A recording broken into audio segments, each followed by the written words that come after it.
Gunnar Firmitz, a hunter for a specialized organization, scanned the side door of his reinforced white van.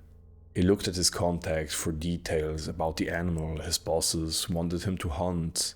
It was large, covered in fur, and was killing people. Helpful, he mumbled, shaking his head and reaching for a high-caliber rifle.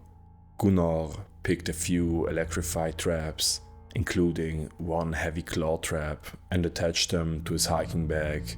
He double-checked the van's back, searching for imperfections in the large metal cage. He hopped out and looked over the map with red ink notations of reported creature attacks. Gunnar dotted the map with sites of animal attacks reported by the townsfolk. Some said bears, others said wolves. A few even thought it might be a tiger or a skinwalker. Gunnar chuckled at the last one. Wrong country, dude. He checked his text messages, glancing at the time. It was 3 p.m. His guide, Annalena, was supposed to arrive by 2 p.m. Gunnar shrugged and walked into the woods, using his map in conjunction with a compass. The old German quickly reached a rough area of animal attacks. Wiping the sweat from his brow, he took a swig of water, washing the taste of bitter whiskey from his mouth. He and the contact shared a bottle before he left, leaving him with a disgusting taste. Gunnar glanced across the ground and trees. The dense canopy overhead blocked the sunlight and darkened the forest floor. He searched the ground tracks and breaks in the trees, indicating a large animal came through. He checked his map and compass as he traveled. While searching, he found hoofprints of deer, heard birds and squirrels chirping in the trees, and saw scratch marks of foraging animals. Gunnar found a trail and followed it, hoping to find clues. To his misfortune, he did. Dark, dull red blood lay splattered along the ground, and chunks of ripped flesh hung along the bark of a tree. With a clear path marked by drops of blood leading into the woods, Gunnar knew the animal might be at the end. With careful, quiet footsteps and weapon at the ready, he stalked along the side of the trail, watching for signs of tracks or indications of the victim. The blood trail thickened until Gunnar found bits of tissue and the scent worse than his lingering taste of bad medicine. The body of a black-haired woman wearing a uniform, her head and shoulder ripped apart, an arm and half a leg missing, and a name tag lay broken on the ground. Gunnar kept his distance, glancing through the woods in search of the creature. When he was sure the animal was long gone, he approached. Gunnar glanced at the name tag. Annalena Dreyfus. That's where you went, he breathed, exhaling the scent from his mouth.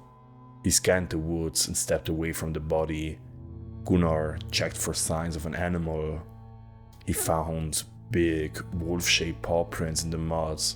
Walking through the mud and down leaves and stepping over branches, the hunter followed the indentations in the ground, noticing a trail leading toward the body. He listened to the sounds around him, watching with every step until he found a drop of blood on the ground a few more meters away. Drop after drop, they all led to a cave. Gunnar noted the entrance size, confirming a set of tracks and fur nearby. He placed a couple traps near and around the front, using dried meat as the bait, and positioned himself in a small distance away on a short hill. Gunnar aimed his rifle and watched the cave. What little light remained over the canopy faded as night set in, leaving him in the dark. He flipped the switch, changing his scope to night vision. After hours of waiting, he spotted movement near the cave. The brush rustled and Gunnar froze, focusing on the cave. A small boar peeked out from the bushes. "You bitch, don't you dare!" Gunnar watched the boar step closer to his electrified claw trap.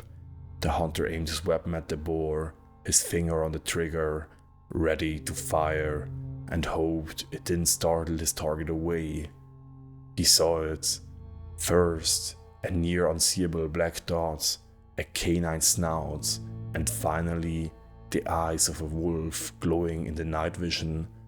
Step by step, it crawled out of the mouth of the cave, aiming at the approaching boar. The wolf stepped further out of the cave, fangs bared but not making a sound. The paw appeared next, except it wasn't a normal paw. The hunter's jaw slackened. He heard tales of finding a creature like this in his work, but getting to see one? Gunnar felt faint when he saw the beast's outstretched arm.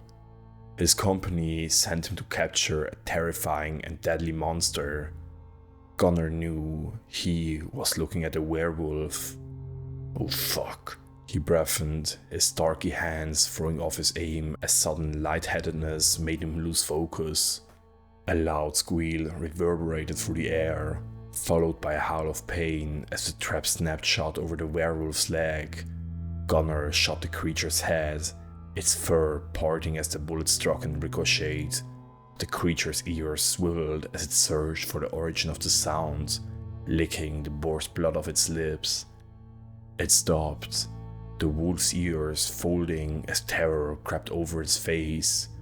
Gunnar could see its legs twitching in pain from the current of electricity flowing into its body. Yet the monster stood still. Feeling woozy and trying to steady his hands, Gunnar fired a second shot, striking the creature in the shoulder. Its ears focused on where Gunnar lay, hidden in the bush.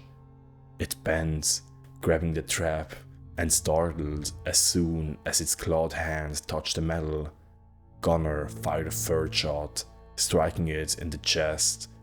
The wolf reached and grabbed the trap once more, attempting to pull it open, ignoring the pain. Gunnar realigned his aim, took a breath, and fired a fourth shot, striking the monster in the head, knocking it off balance. The werewolf rolled in place and frantically wrapped its hands around the trap. With a ferocious roar, it ripped the iron jaws open. Gunnar fired his fifth and last shot in the clip, striking the beast in the head once more, knocking it onto the dirt. Gunnar looked away to grab another clip and reload. 1 second and the wolf was gone. Terror rising in his chest, the hunter gazed around with the night vision scope. The dark of the forest was so complete, Gunnar couldn't even see the gun in front of his face. He calmed himself, ignoring the wave of nausea, and continued watching through the scope, spotting the wolf nearby. Its snout moved in erratic patterns as it sniffed the air away from Gunnar, who fired the next shot. The werewolf jumped and ran into the underbrush, ducking and dodging. The hunter readied his rifle and fired another shot, striking the werewolf in the back. The creature stumbled, correcting its uneven pace. Gunnar fired a third shot, striking the creature's leg. The werewolf turned as it fell. Its widened eyes stared at Gunnar's as he fired a fourth shot, striking the beast below the eye and knocking it onto the ground. It still moved, struggling to turn around. The wolf turned again, its eyes flicking around the woods, searching and fixed on something behind Gunnar. "You're not going to kill anyone else," the hunter growled, aiming at the base of the skull. Before Gunnar could fire the fatal shot, he heard a howl. A chilling wave coursing through his back. Its discordant noise sounded almost like an elk's bulge mixed with a coyote's call. The werewolf jumped to its feet, stumbling. It turned and stared at the hunter, its eyes focused on the hunter's, breathing fast and erratic as its ears swiveled around, searching for the sound. Something howled again, and the werewolf jumped like a startled mouse. Gunnar pushed himself into a crouch position, a chill running through his body as nausea forced him to stop. His head pounded in pain. He saw the eyes before he saw anything else. Two massive pairs of glowing white lights floating in the dark. Gunnar pushed one foot on the ground to stand, balancing himself with his hands, and felt a wave of exhaustion as he stumbled forward, collapsing to the ground. The white lights drifted closer, pale fur reflecting their luminescence. The hunter looked into his scope, ready to fire. A large animal with wide, skull-like facial markings stalked ever closer. Even with the night vision, the creature blended with the dark.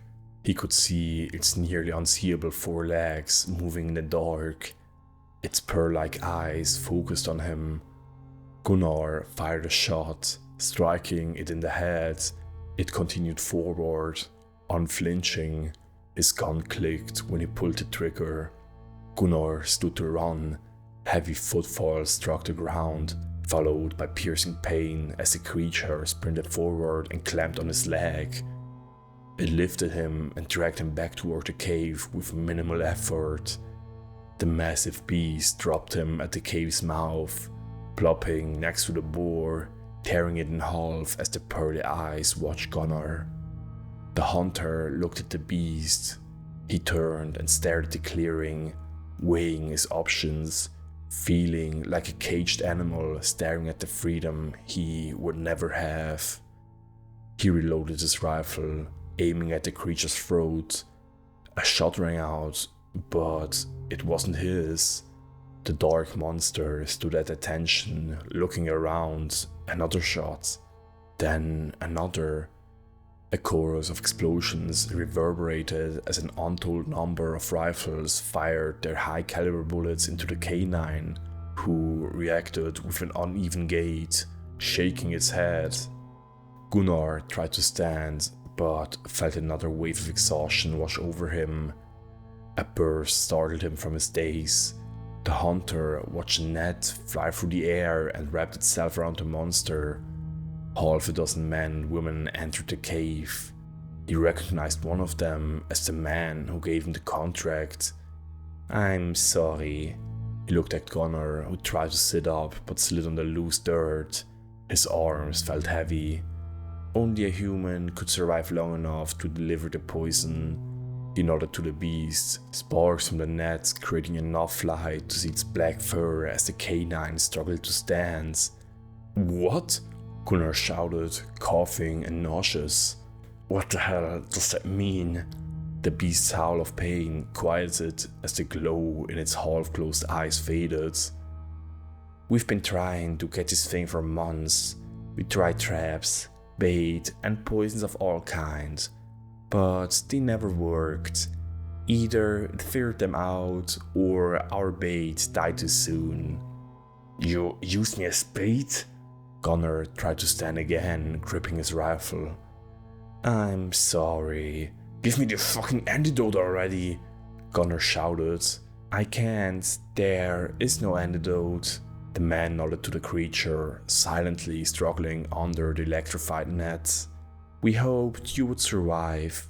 Humans metabolize the poison better than most animals, but you're already at the later stages." The man poked under his eye. Gunnar replicated the movement, and replicating it, feeling a warm, sticky substance. In the flashes of light, he saw it was red. "What the fuck? When the hell?" Gunnar mumbled, lost for words. "I poisoned your whiskey. We couldn't leave this thing unchecked. Someone had to be the bait. I'm sorry it was you." "Everyone," the man shouted to the other hunters. "We'll bring the beast back once it's asleep. Geralt, prep the cage at the truck. Make sure it's reinforced." He turned to Gunnar. "The poison is going to kill you. You still have bullets. I suggest you use one before your organs fail." The man turned left, taking one last look at the hunter he condemned to death.